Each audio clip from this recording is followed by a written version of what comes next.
Everyone, welcome back to my channel Suparna's views. আজকে আবার একটা নতুন ব্লগ নিয়ে চলেছি তোমাদের সাথে দেখা করতে, কথা বলতে, গল্প করতে, বকবক করতে। সকাল সকাল ব্রেকফাস্ট রেডি করতে করতে এই রুটি বেলছি, এখন রুটি বানাচ্ছি। আজকে ব্রেকফাস্টের মেনুতে রয়েছে রুটি আর বেগুন ভাজা। এখন একটা একটা করে রুটি করছি, আর এখন কয়েকটা রুটি করা হয়ে গেছে, আর কয়েকটা করব। আর এই যে একটা পিঠ দেখলে তখন এই আরেকটা পিঠ, ওই পিঠটা তখন দেখছিলে এই পিঠটা হয়ে গেছিলো, এখন ওই পিঠটা হচ্ছে রুটির যেভাবে হয় আর কি যাই। আর এখন এই যে হচ্ছে বেগুন ভাজা, আজকে সাদা সাদা বেগুন ভাজা করব। একটা পিঠ হচ্ছে আর একটা পিঠ হচ্ছিল, এই যে যে পিঠটা হয়ে গেছে এটা হচ্ছে সেটা, আর আরেকটা পিঠ হচ্ছে যেটা দেখছিলে। এখন প্লেটে সার্ভ করে দিয়েছি রুটি আর বেগুন ভাজা, আজকে ব্রেকফাস্টের মেনু। ওপরে একটু ধনেপাতা দিয়েছি দেখতে ভালো লাগার জন্যে। ব্রেকফাস্ট বানিয়ে ফেলেছি, এখন জাস্ট ব্রেকফাস্ট করা শুরু করব। তার আগে তোমাদের সাথে একটু কথা বলে নিলাম, ব্যাক ক্যামেরা করে তোমাদের দেখিয়েছি আজকে ব্রেকফাস্টের মেনু যে রেডি, প্লেটে যে সার্ভ করে দিয়েছি। একবার হাতের থেকেও ব্রেকফাস্টের আজকে মেনুতে যা রয়েছে দেখিয়ে দিই।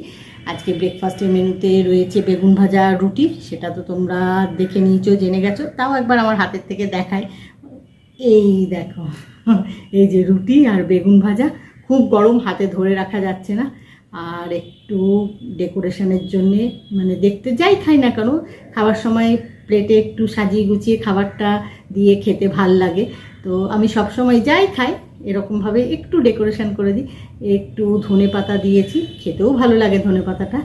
এখন আর কথা বলছি না, কারণ ব্রেকফাস্টটা প্লেটে সার্ভ করে দিয়েছি, আর খুব গরম, হাতে ধরেও রাখা যাচ্ছে না। এখন ব্রেকফাস্ট আগে করে নিই, তারপরে বাকি গল্প কথা তোমাদের সাথে। ব্রেকফাস্ট তো অনেকক্ষণ আগে করে নিয়েছি। ব্রেকফাস্ট করে নিয়ে ছাদে গেছিলাম জামা কাপড় মেলতে। আজকে সকালবেলা এত মেঘ করেছিল, তাই সকালে জামা কাপড়গুলো ছাদে দিইনি। এখন গিয়ে জামা কাপড় মেলে এলাম, জামা কাপড় মেলে এসে এখন ডাস্টিং করছি। আজকে ডাস্টিংটা বাকি আছে, বেশ খানিকটা নয়, আজকে পুরোটাই বাকি। এক একদিন তোমাদের বলি না যে একটুখানি বাকি আছে, পুরোটা করা হয়নি। কিন্তু আজ সকাল থেকে নানা রকমের অন্য ধরনের সব কাজ করছিলাম। ছোটো ছোটো এই সামনে পুজো আসছে, তো ও কাজ থাকে, ছোট বড় মাঝারি নানা রকমের কাজ থাকে, এক্সট্রা কাজ। তো সেগুলো করতে গিয়ে আজকে ডাস্টিংটা করা হয়নি, তাই এখন ডাস্টিং করছি। ডাস্টিং করা কমপ্লিট হলে আরও কতগুলো কাজ আছে নানা ধরনের, সেগুলো করব। করে তারপরে সবচেয়ে বড় কাজটা বাকি আছে, লাঞ্চ বানানো। লাঞ্চের প্রিপারেশান নিয়ে লাঞ্চ বানাবো। এখন একটু কথা বলে নিলাম তোমাদের সাথে, যেটা আমি সব সময় করে থাকি, কাজের ফাঁকে ফাঁকে তোমাদের সাথে একটু গল্প কথা করেই নিই, তাই করে নিলাম। এইবারে এই যে দেখছো পেছনে এই যে ছবিগুলো, এগুলো একটু ডাস্টিং করব। তারপরে আরও অনেক কিছু আছে বাকি, এখন তোমাদের সাথে একটু কথা বলে নিলাম। এবারে বাকি রয়েছে যেগুলো ডাস্টিং করার, সেগুলো করে আরও ওই যে বললাম নানা রকমের কাজ আছে, সেগুলো করব, লাঞ্চ বানাবো। আর গল্প করছি না, এখন ডাস্টিংটাকে কমপ্লিট করি। যে বড় কাজ লাঞ্চ বানানো, সেটা করে ফেলেছি।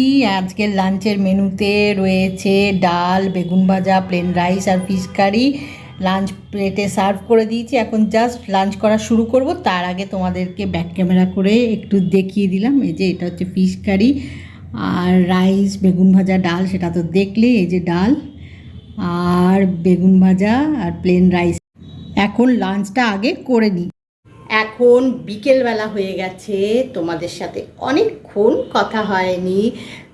আজকে নানা রকমের কাজ নিয়ে খুব ব্যস্ত ছিলাম গো। আসলে তোমাদেরকে বারবারই তো বলছি একটা কথা, যে কদিন আর মাত্র বাকি পুজোর, আর পুজোর আগে না বাড়িতে নানা ধরনের এক্সট্রা কাজ থাকে। মানে পুজো মানেই যেমন আনন্দ, হই চই, খাওয়া দাওয়া সব কিছু সেরকম। তার জন্যে অনেক কিছু প্রিপারেশান নিতে হয় আগের থেকেই, বিশেষ করে বাড়িটাকে সাজিয়ে গুছিয়ে তোলার জন্যে। যাই হোক, আর এখন বেশি কথা বলছি না, এখন বিকেলবেলা হয়ে গেছে। তো সন্ধেবেলা স্ন্যাক্সের জন্য আজকে একটা খাবার বানাবো, যেটা তোমাদের সাথে আগে শেয়ার করিনি মনে হয়। মানে যতদূর আমার মনে পড়ছে, যে আগে তোমাদের সাথে বোধহয় এই ধরনের খাবার, মানে এই ধরনের স্ন্যাক্স যেটা বানাবো আজকে, সেটা বোধহয় শেয়ার করিনি। এটা ওটা অনেক কিছুই শেয়ার করি, যেমন fish fry, egg roll, chicken cutlet, tandoori, অনেক অনেক কিছু খাবারই তোমাদের সাথে শেয়ার করেছি, যেগুলো সন্ধেবেলা স্ন্যাক্সের খাওয়া হয়েছে। কিন্তু আমার মনে পড়ছে যতদূর এইটা বোধহয় শেয়ার করিনি। যাই হোক, যদি করেও থাকি তাও আরেকবার করলেও ক্ষতি নেই। তো যাই হোক, তো আমি এখন যে স্ন্যাক্সটা বানাবো তার প্রিপারেশান নেওয়া জাস্ট শুরু করব, তার আগে ভাবলাম তোমাদের সাথে একটু শেয়ার করে নিই। এই যে এই দেখো, দেখে চিনে ফেলেছো নিশ্চয়ই, বুঝে ফেলেছো এটা কি। দাঁড়াও ভালো করে না বেশ দেখায়, হাতে ধরে দেখতে ভালো লাগবে। এই যে এই দেখো, এইটা হলো শিমলা মির্চ। জানো তোমরা, তবু বলে দিলাম। তো এই শিমলা মির্চ দিয়ে মানে আমি এটা তাই জানি, মানে বাজারে তো তাই বলে যে এগুলো শিমলা মির্চ বলে। তো এই যে শিমলা মির্চ, এইটা দিয়ে আজকে একটা স্ন্যাক্স বানাবো। তো তার প্রিপারেশানটা নেওয়া শুরু করব। এগুলো কিভাবে বানাচ্ছি কি করছি সেটা সব শেয়ার করব। এখন আগে এগুলোকে ভালো করে ক্লিন করব। একবার ক্লিন করে রেখে দিয়েছিলাম, এখন আরেকবার ক্লিন করব। এগুলো ক্লিন করে তারপরে কিভাবে বানাচ্ছি সেটা তোমাদেরকে অবশ্যই বলবো, দেখাবো। আগে ক্লিন করি, সব প্রিপারেশান নেওয়া হয়নি, তো প্রিপারেশানটা নেব। আর বেশি কথা তাই বলছি না, আগে বানাই, তারপরে তোমাদের সাথে আবার কথা হবে। এই যে সিমলা মির্চগুলো দেখছো, এগুলো এখন ভালো করে ক্লিন করছি। এবারে এগুলো জল ঝরতে দেবো। জল ঝরে গেলে এগুলো, এই যে জল ঝরতে দিচ্ছি, মধ্যেখান থেকে একটু করে চিড়ে নেব। এই দেখো চিড়ে নিয়েছি, নিয়ে এখন এই সিডগুলো বার করছি, সব ক্লিন করব, পরিষ্কার করে নেব। এর মধ্যেই পুরটা দেব। আর গ্যাস ওভেনে একটু ড্রিঙ্কিং ওয়াটার দিয়েছিলাম বয়েলড হতে, এই যে ফুটে উঠেছে জলটা। এখন এর মধ্যে সিমলা মির্চগুলো দিচ্ছি, দিয়ে ঢাকা দিয়ে গ্যাস ওভেনটা অফ করে দেবো। জাস্ট স্টিমে একটুখানি ভেপে যাবে জিনিসটা, মানে একটু ভাপা হবে। শিমলা মির্চগুলো যে বানাবো তার জন্য একটা ব্যাটার তৈরি করছি বেসন দিয়ে, তার মধ্যে আরও নানা রকম জিনিস দেব, সব নানা রকম মশলা। আমি একটা ভাজা মশলা ব্যবহার করি নিজে বাড়িতে বানানো। এখন সব দিয়ে ভালো করে ব্যাটারটা তৈরি করে নিয়েছি। আর এই যে দেখো, ততক্ষণে স্টিমে এগুলো একটু ভেপে গেছে, জাস্ট একটু ভাপা, দেখো কালারটাও চেঞ্জ হয়নি, এগুলো ভেপে গেছে। এখন এগুলোকে ভালো করে জল ঝরিয়ে নিতে হবে। এই যে একটা একটা করে তুলে রাখতে হবে একটা কোনো পাত্রের উপরে, যেটাতে জলটা ঝরে যাবে। এই যে এখানে রেখেছি, জলটা ঝরতে দিয়েছিলাম, জলটা ঝরে গেছে। এবার এর মধ্যে পুর ভরবো, পুরও রেডি। এখন জাস্ট এই পুরটা ভরবো। এই যে দেখাতে এই ব্যাটারও রেডি, এখন শুধু ওই শিমলা মির্চের মধ্যে পুরটা ভরবো। এই যে তোমাদের তো দেখিয়েছি যে মধ্যেখানটা চিড়ে নিয়েছি, সিডগুলো সব ক্লিন করে নিয়েছি। এখন পুর রেডি, শিমলা মির্চের মধ্যে ভরছি একটা একটা করে। ওই যে চিড়ে নিয়েছিলাম লম্বা লম্বি, তোমাদের তো দেখিয়েছি। এ দেখো সব পুর ভরা হয়ে গেছে। এখন জাস্ট ওই যে ব্যাটারটা তৈরি করেছি, ওই ব্যাটারটার মধ্যে ভালো করে চুবিয়ে, এই যে ভালো করে চুবিয়ে ভালো করে এটার মধ্যে ব্যাটারটা লাগাতে হবে। লাগিয়ে তারপরে যে তেলটা গরম হতে দিয়েছি, দেখাচ্ছি দাঁড়াও। এই যে তেলটা গরম হতে দিয়েছি, একটু পরীক্ষা করে নিচ্ছি তেলটা গরম হয়েছে কিনা। ভালোই গরম হয়েছে, কারণ তেলটা ভালো গরম হতে হবে। তেল গরম হয়ে গেছে। এখন এই তেলের মধ্যে এই যে শিমলা মির্চটা সেটা দেব, এই যে দিয়ে দিলাম। এখন এবারে এটা ভাজা হতে থাক, একটা একটা করে ভেজে ভেজে তুলতে হবে। এখন এগুলো দিচ্ছি, এই যে ভাজা হয়ে গেছে, এই দেখো দেখতে এরকম লাগছে। এখন একটা একটা করে ভাজা করছি, তোমাদেরকে ভালো করে একটু ক্লোজে দেখিয়ে দিলাম। এবারে আবার আরেকটা দিচ্ছি, এরকম করে একটা একটা করে ভেজে নেব। একটা একটা করে ভাজলে ভালো, দু একটা একসাথে দেয়া যায়, কিন্তু একটা করে ভাজলে ভালো। আবার একটা দিয়ে দিলাম, দেখি আরও দু একটা ভাবছি একসাথে দিয়ে দিই।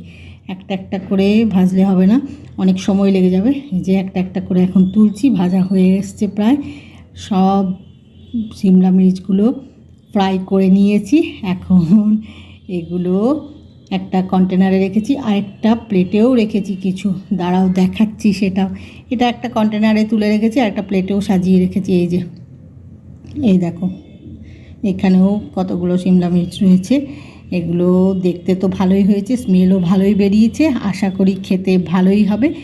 এখন প্লেটে সার্ভ করবো, জাস্ট দাঁড়াও দেখাচ্ছি। এই যে প্লেটে সার্ভ করে দিয়েছি। এটা একটা টমেটোর চাটনি, আর এটা একটা তেঁতুলের টক। এটা দিয়ে খেতেই না বেশি ভালো লাগে, মানে আমরা সবাই এটা দিয়ে খেতেই ভালোবাসি, কৌশানী, কৌশিক, আমি।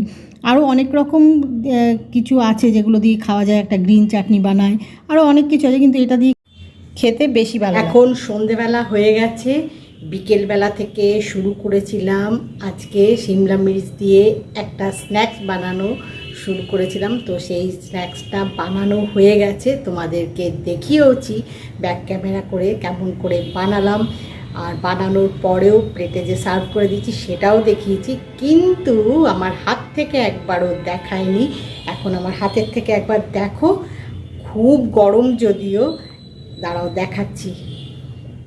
এই যে সিমলা মির্চ দিয়ে যে স্ন্যাক্সটা বানাবো বলেছিলাম সেটা বানিয়ে ফেলেছি। এরকম দেখতে হয়েছে, খুব গরম, হাতে ধরে রাখা যাচ্ছে না। যাই হোক, এরকম সব প্লেটে সার্ভ করে দিয়েছি। এই দেখো, দেখতে এরকম হয়েছে। ভেতরটা দেখতে কীরকম হয়েছে এখনও জানি না, কারণ ভেতরটা তো খুলিনি। দেখতে ভালোই হয়, আগেও অনেকবার করেছি। যাই হোক, আর এই যে সিমলা মির্চ দিয়ে যে স্ন্যাক্সটা বানিয়েছি সেটা খাওয়ার জন্যে তেঁতুলের একটা চাটনি বানিয়েছি। তোমরা দেখতে পাচ্ছ কিনা জানি না, একটু আগে অবশ্য দেখালাম তোমাদের ব্যাক ক্যামেরা করে। আর টমেটো দিয়ে একটা চাটনি বানিয়েছি, এটা দিয়ে খেতে ভালো লাগে, মানে আমরা সবাই এটা দিয়ে খেতেই ভালোবাসি।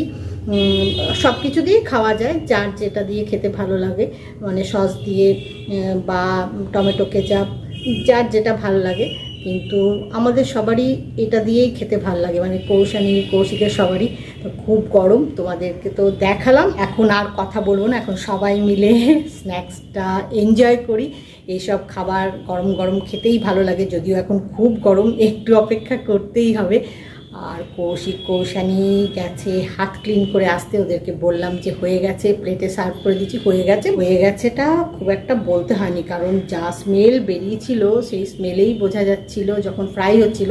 যে কোনো খাবারই ফ্রাই হলে একটা আলাদা স্মেল বেরোয়, সব রান্নারই একটা নিজস্ব গন্ধ আছে, আমি সবসময় বলি, কিন্তু এই ধরনের খাবারগুলো একটু আলাদা একটা স্মেল বেরোয়, বিশেষ করে যখন ফ্রাই হয়। তাই সেই গন্ধে বুঝেই গেছিলো, তাও আমি বলে দিলাম যে হয়ে গেছে, প্লেটে সার্ভ করে দিয়েছি, চলে আসতে কৌশানীকে, কৌশিককে। তো ওরা এখন হাত ক্লিন করে আসছে, ততক্ষণে আমি তোমাদের সাথে কথাটা বলে নিলাম।